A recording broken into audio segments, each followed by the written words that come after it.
अध्याय 1 कुरुक्षेत्र के युद्ध स्थल में सैन्य निरीक्षण। धृतराष्ट्र उवाच धर्म क्षेत्रे कुरुक्षेत्रे समवेतायुयुत्सवः मामकाः पांडवाश्चैव किम कुर्वत संजय। धृतराष्ट्र ने कहा, हे संजय, धर्म भूमि कुरुक्षेत्र में युद्ध की इच्छा से एकत्र हुए मेरे तथा पांडु के पुत्रों ने क्या किया। संजय उवाच दृष्ट्वा तो पांडवानीकं व्यूढ़ं दुर्योधनस्तदा आचार्यमुपसंगम्य राजा वचनमब्रवीत्। संजय ने कहा, हे राजन, पांडु पुत्रों द्वारा सेना की व्यूहरचना देखकर राजा दुर्योधन अपने गुरु के पास गया और उसने ये शब्द कहे, पश्यैतां पांडुपुत्राणां आचार्य महतीं चमूं व्यूढ़ां द्रुपदपुत्रेण तव शिष्येण धीमता। हे आचार्य, पांडु पुत्रों की विशाल सेना को देखें जिसे आपके बुद्धिमान शिष्य द्रुपद के पुत्र ने इतने कौशल से व्यवस्थित किया है। अत्र शूरा महेश्वासा भीमार्जुन समायुधि युयुधानो विराटश्च द्रुपदश्च महारथः। इस सेना में भीम तथा अर्जुन के समान युद्ध करने वाले अनेक वीर धनुर्धर हैं, यथा महारथी युयुधान, विराट तथा द्रुपद। दृष्टकेतुश्चेकितानः काशीराजश्च वीर्यवान् पुरोजित कुन्तिभोजश्च शैब्यश्च नरपुंगवः। इनके साथ ही धृष्टकेतु, चेकितान, काशीराज, पुरुजित, कुंतीभोज तथा शैब्य जैसे महान शक्तिशाली योद्धा भी हैं। युधामन्युश्च विक्रांत उत्तमौजाश्च वीर्यवान् सौभद्रो द्रौपदेयाश्च सर्व एव महारथा। पराक्रमी युधामन्यु, अत्यंत शक्तिशाली उत्तमौजा, सुभद्रा का पुत्र तथा द्रौपदी के पुत्र, ये सभी महारथी हैं। अस्माकं तु विशिष्टाये तान्निबोध द्विजोत्तमा नायका मम सैन्यस्य संज्ञार्थं तान् ब्रवीमि ते। किंतु हे ब्राह्मण श्रेष्ठ, आपकी सूचना के लिए मैं अपनी सेना के उन नायकों के विषय में बताना चाहूंगा जो मेरी सेना को संचालित करने में विशेष रूप से निपुण हैं। भवान भीष्मश्च कर्णश्च कृपश्च समितिञ्जयः अश्वत्थामा विकर्णश्च सौमदत्तिस्तथैव च। मेरी सेना में स्वयं आप, भीष्म, कर्ण, कृपाचार्य, अश्वत्थामा, विकर्ण तथा सोमदत्त का पुत्र भूरिश्रव आदि हैं, जो युद्ध में सदैव विजयी रहे हैं। अन्ये च बहवः शूरा मदर्थे त्यक्तजीविताः नाना शस्त्र प्रहरणा सर्वे युद्ध विशारदा। ऐसे अन्य अनेक वीर भी हैं जो मेरे लिए अपना जीवन त्याग करने के लिए उद्यत हैं। वे विविध प्रकार के हथियारों से सुसज्जित हैं और युद्ध विद्या में निपुण हैं। अपर्याप्तं तदस्माकं बलं भीष्माभिरक्षितं पर्याप्तं त्विदमेतेषां बलं भीमाभिरक्षितं। हमारी शक्ति अपरिमेय है और हम सब पितामह द्वारा भली भांति संरक्षित हैं, जबकि पांडवों की शक्ति भीम द्वारा भली भांति संरक्षित होकर भी सीमित है। अयनेषु च सर्वेषु यथा भागम् अवस्थिताः भीष्ममेवाभिरक्षन्तु भवन्तः सर्व एव हि। अतः सैन्य व्यूह में अपने अपने मोर्चों पर खड़े रहकर आप सभी भीष्म पितामह को पूरी सहायता दें। तस्य संजयन् हर्षं कुरु वृद्धः पितामहः सिंहनादं विनद्योच्चै शंखं दद्मौ प्रतापवान्। तब कुरुवंश के वयोवृद्ध परम प्रतापी एवं वृद्ध पितामह ने सिंह गर्जना की सी ध्वनि करने वाले अपने शंख को उच्च स्वर में बजाया, जिससे दुर्योधन को हर्ष हुआ। ततः शंखाश्च भैर्यश्च पांडवान् गोमुखाः सहसैवाभ्यहन्यन्त सशब्दस्तु मुलोऽभवत्। तत्पश्चात शंख, नगाड़े, बिगुल, तुरही तथा सींग सहसा एक साथ बज उठे। यह संवेद स्वर अत्यंत कोलाहलपूर्ण था। ततः श्वेतैर्हरैर्युक्ते महती स्यन्दने स्थितौ माधवः पाण्डवश्चैव दिव्यौ शंखौ प्रदध्मतुः। दूसरी ओर से श्वेत घोड़ों द्वारा खींचे जाने वाले विशाल रथ पर आसीन कृष्ण तथा अर्जुन ने अपने अपने दिव्य शंख बजाए। पांचजन्यम ऋषिकेशो देवदत्तं धनंजयः पौंड्रं दध्मौ महाशंखं भीमकर्मावृकोदरः। भगवान कृष्ण ने अपना पांचजन्य शंख बजाया, अर्जुन ने देवदत्त शंख तथा अति भौजी एवं अति मानवीय कार्य करने वाले भीम ने पौंड्र नामक भयंकर शंख बजाया। अनंत विजयं राजा कुंती पुत्रो युधिष्ठिरः नकुलः सहदेवश्च सुघोषं मणिपुष्पकौ काश्यश्च परमेश्वासः शिखंडी च महारथः धृष्टद्युम्नो विराटश्च सात्यकिश्चापराजितः द्रुपदो द्रौपदेयाश्च सर्वशः पृथिवीपते सौभद्रश्च महाबाहो शंखान् दद्मुः पृथक् पृथक्। हे राजन, कुंती पुत्र राजा युधिष्ठिर ने अपना अनंत विजय नामक शंख बजाया तथा नकुल और सहदेव ने सुघोष एवं मणिपुष्पक शंख बजाए। महान धनुर्धर काशीराज, परम योद्धा शिखंडी, धृष्टद्युम्न, विराट, अजय सात्विकी, द्रुपद, द्रौपदी के पुत्र तथा सुभद्रा के महाबाहु पुत्र आदि सबों ने अपने अपने शंख बजाए। सघोषो धार्तराष्ट्राणां हृदयानि व्यधारयत् नभश्च पृथिवीं चैव तुमुलो व्यनुनादयन्। इन विभिन्न शंखों की ध्वनि कोलाहल पूर्ण बन गई, जो आकाश तथा पृथ्वी को शब्दायमान करती हुई धृतराष्ट्र के पुत्रों के हृदयों को विदीर्ण करने लगी। अथ व्यवस्थितान् दृष्ट्वा धार्तराष्ट्रान् कपिध्वजः प्रवृत्ते शस्त्र संपाते धनुरुद्यम्य पांडवः ऋषिकेशं तदा वाक्यम् इदमाह महीपते।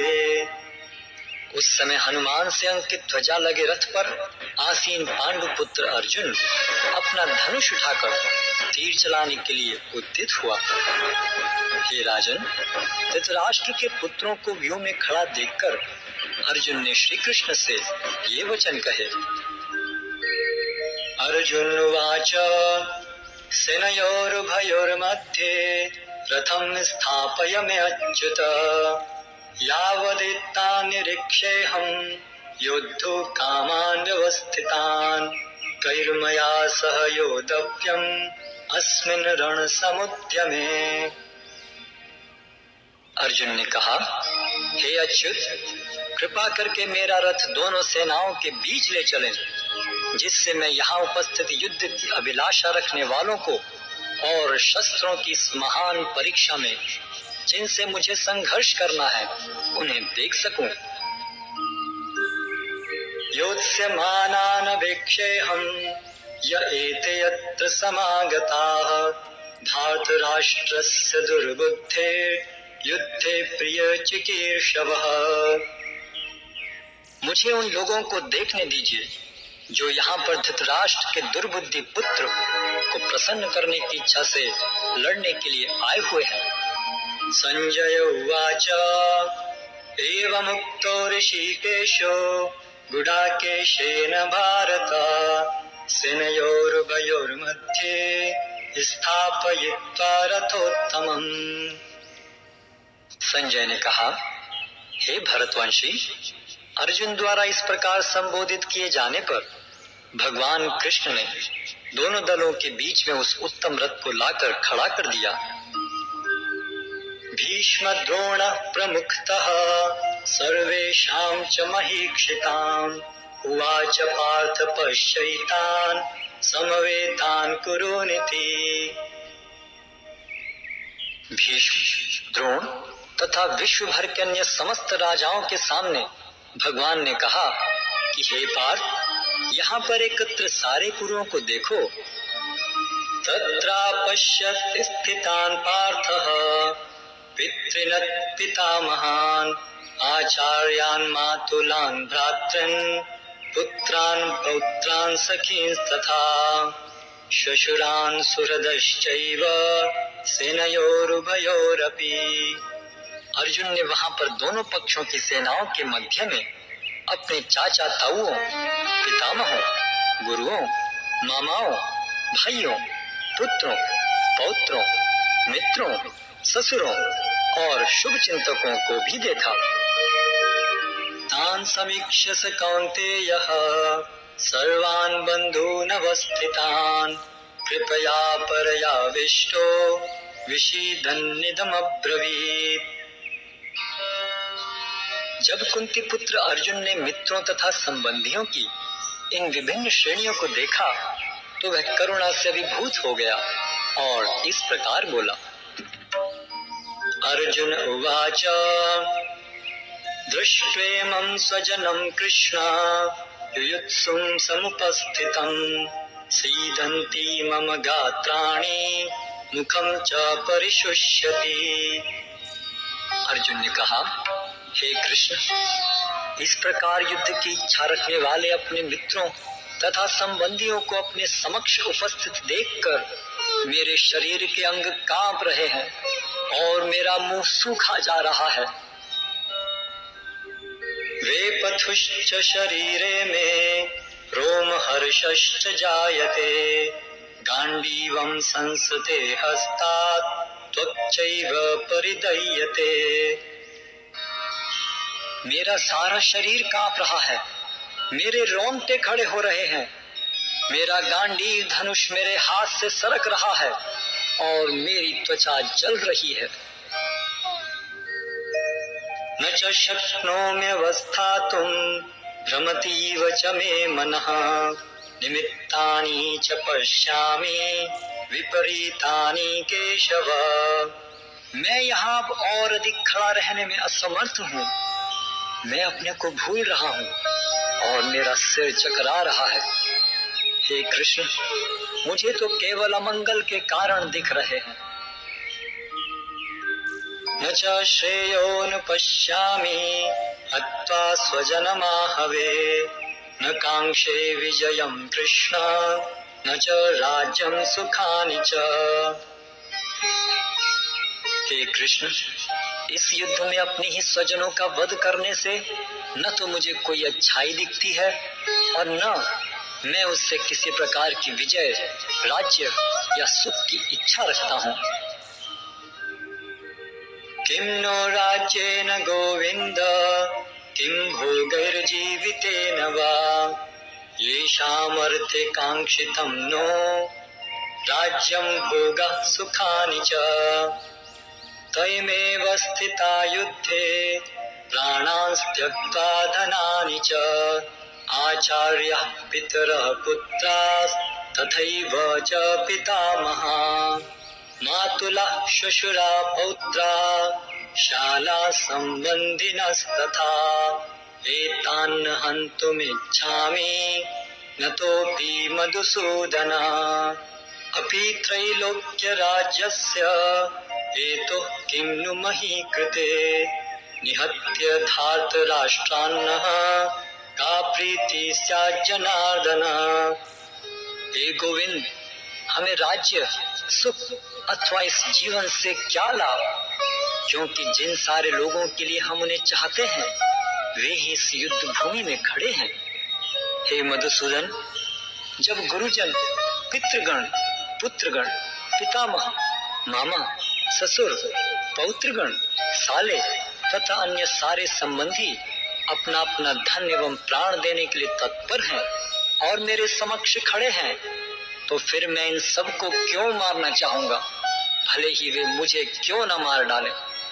हे जीवों के पालक, मैं इन सबों से लड़ने को तैयार नहीं, भले ही बदले में मुझे तीनों लोग क्यों ना मिलते हों। इस पृथ्वी की तो बात ही छोड़ दें। भला धृतराष्ट्र के पुत्रों को मारकर हमें कौन सी प्रसन्नता मिलेगी।